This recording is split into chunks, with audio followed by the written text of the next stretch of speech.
16-year-old Hunter Hazenjager and his 17-year-old friend Colin Berry were on their way home. It was just after midnight Friday near Ridge Road and Cater Drive in Minooka.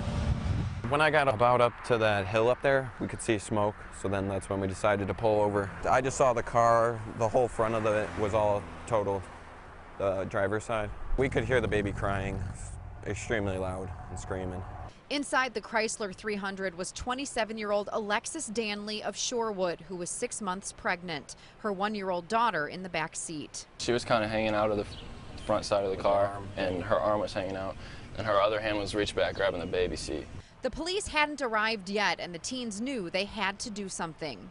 He was shining the light through the window, and then I kind of got myself in there and tried to push myself, but there was a bunch of stuff all over, so I kind of moved the mom's hand and rotated the baby and pulled it and then unstrapped it, and then picked her up, this hand under her butt, and her head was right here. And then I went like that, and I was leaned inside the car, so then I kind of just pulled her out like that.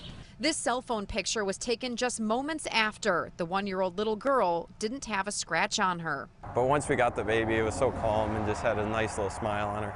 These young men would soon learn the man who hit Danley, 23-year-old Jacob Kaminsky of Marseilles, was arrested for driving under the influence and possession of marijuana. After hitting Danley's car, he also hit a Toyota Camry carrying 3 people. They were not hurt. Police say Kaminsky tried to pass another car in a no-passing zone when the crash happened. Drinking and driving is not okay.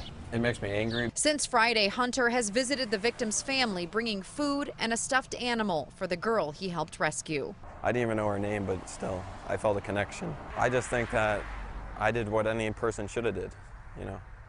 That's just how I was raised. Alexis Danley was pronounced dead here at the scene early Friday morning. And as far as the man arrested in this case, 23-year-old Jacob Kaminsky was hospitalized with minor injuries and then transported to the Kendall County Jail. He has not had a court appearance yet. The sheriff's office in Kendall County tells us they are waiting for toxicology reports to come back from the Illinois State Crime Lab before the state's attorney's office decides on official charges. Live in Minooka, Dana Rebick, WGN News.